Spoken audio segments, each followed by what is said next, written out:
This is Tinang Gala and I support Reaper Rocker. We just conquered Buskalan.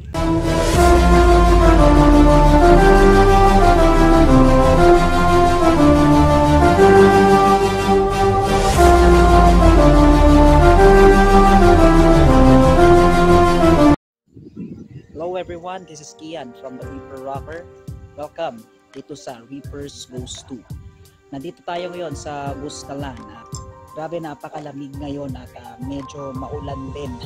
Kaya hindi ako masyadong makapagsalita ngayon. So, excited na ba kayo sa trip na to? Kaya tunghayan na yung video na to. So, if you're excited to watch this video, don't forget to subscribe to my channel and follow my social media accounts. Tara!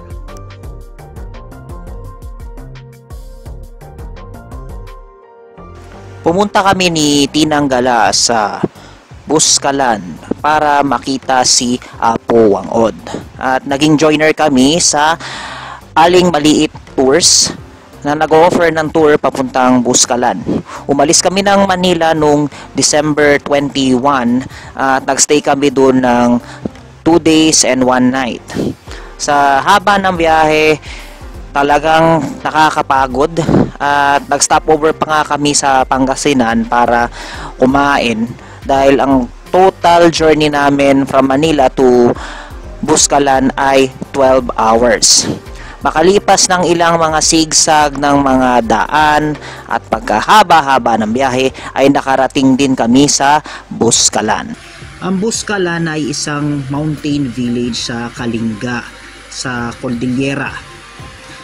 Ito ay home ng mga Butbut tribe na used to be a fierce headhunters. After ng registration namin ay tumuloy na kami papuntang Buskalan town. Bago ka makapunta dito ay magte-trekking ka muna ng at least 30 minutes at nagsimula ang trekking namin pababa ng bundok at nung marating namin ang ilog ay diretso kami pataas na challenging kasi nakakapagod. Kiyat na tayo. Ito yung nakakahingal na part. Putik-putik pa ang daanan. Makakaya-kaya natin to. Wala tayong choice. So ito na nga. Paakyat kami dun sa village. Grabe ang hingal ko. Napakatarik. Pero solid naman. Okay ka? Okay, Tina?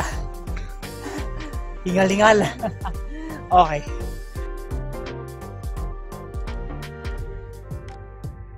Pero yung pagod mo ay mapapawi pag nakarating ka na sa lugar. Makikita nyo naman yung view na napakaganda at relaxing sa mata. Actually, perfect siya pang Instagram ang lugar na ito.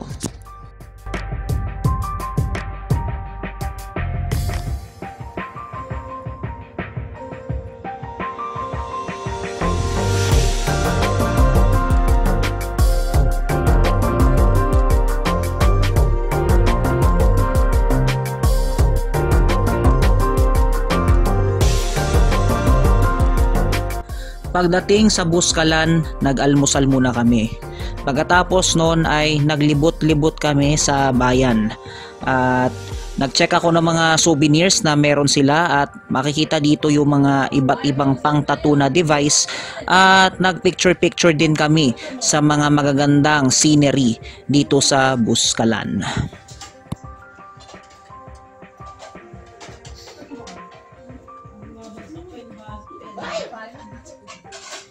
Napansin ko na lumakas ang turismo sa lugar na to, lalo na pinopromote nila si Apo Wangod at talaga namang dinadayo siya ng mga turista.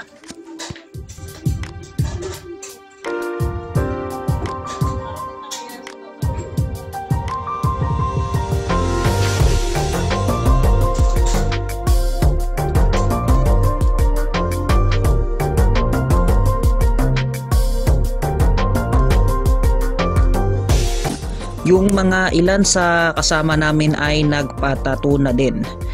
At Iba't ibang mga design ang ino-offer nila, mga ethnic designs, at ang price ay nagsisimula sa 150 pesos at depende yon sa design na gusto mo.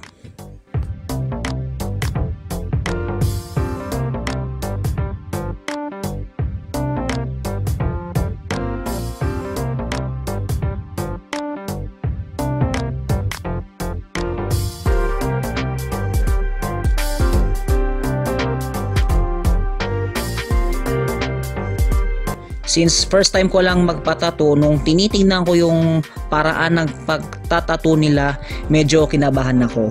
Kasi nga, yung needle ay talagang tumutusok dun sa laman. So, naku-curious ako, paano kaya kung ako na yung tinatatuan?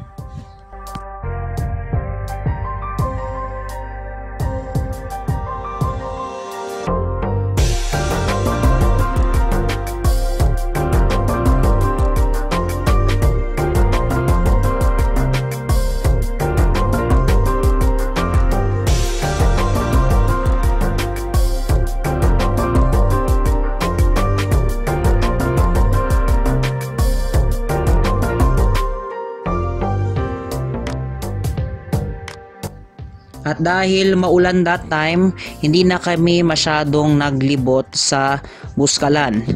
At nagbanding na lang kami kasama ng mga bagong tropa na nakilala namin sa tour. At dito nagkwentuhan kami sa mga bagay-bagay sa buhay. At bukod doon, nakausap din namin ang mga locals dito sa Buskalan.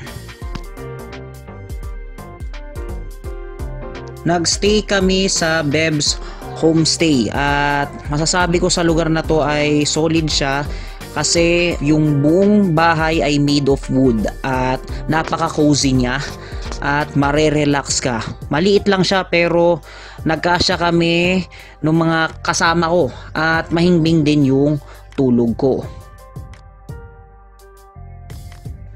Pagdating dun sa pagkain, napaka solid kasi fresh ang gulay na sinuserve nila at saka naparami ako ng mga serving ng gulay nila at saka yung sabaw talagang solid, yung tinola, yung nilaga, bagay na bagay sa malamig na klima, talagang naparami ako ng sabaw. Bukod dun, yung kanin din nila ay native rice. At yung chicken din ay fresh, talagang tender nung manok kaya solid yung pagkain nila.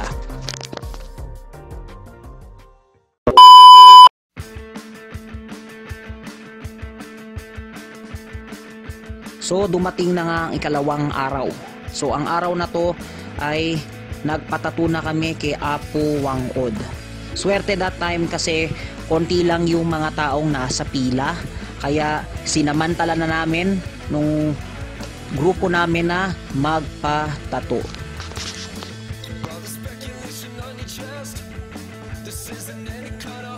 Kayo, kaway.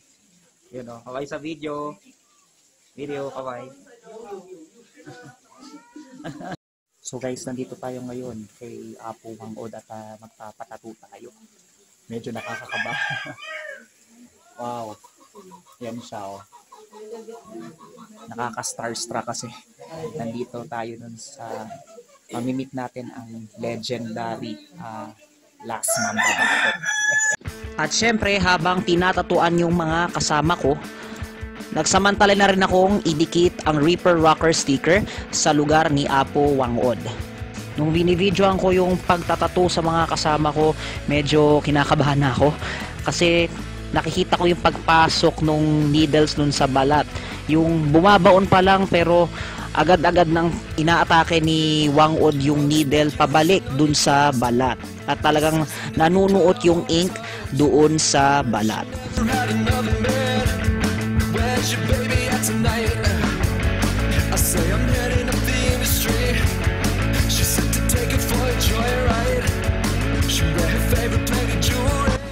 Si Apo Wangod ay kilala bilang The Last Mamba Bato. At age of 15, nagsimula siyang magtattoo sa mga but-but headhunters at sa mga kababaihan. At di kalaunan ay nagtattoo na rin siya sa mga turistang bumibisita sa Buskalan. Noong April 2023 ay na-feature siya bilang cover ng Vogue Philippines. Ang National Commission for the Culture and the Arts ay ginawaran si Wang Od ng dangal ng Haraya Award sa Tabu. At na-nominate din siya bilang National Living Treasures Award or yung gawad ng manlilikha ng bayan noong 2017. At ang nomination niya sa National Artist of the Philippines ay pending pa din at inaantay ang kanyang confirmation.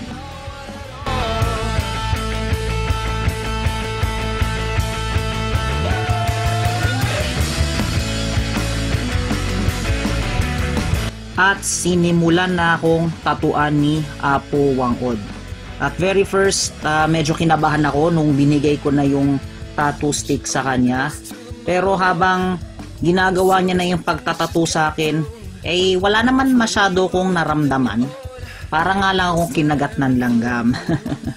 Pero it was a satisfying experience na tinatuan niya ako sa leg at talagang it's my honor na makilala siya in person.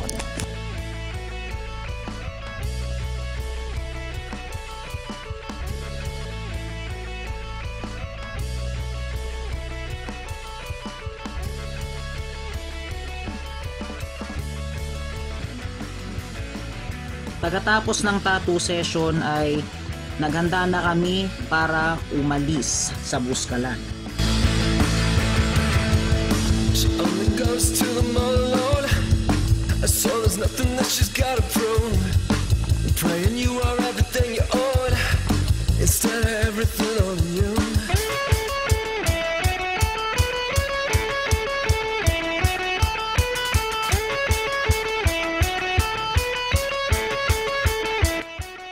At nagpaalam din kami sa mga local villagers doon at lubos kami nagpasalamat sa kanilang warm welcome. Pagkatapos noon ay tumungo kami dun sa welcome signage ng Buskalan at nagpicture. All I want is to say mostly good things, all the bad things, and to tell me what you think it means. I'll care about nobody, but I'll care about nobody. 20. Kung ano yung nakikita natin sa 20, ito po siya. Wow!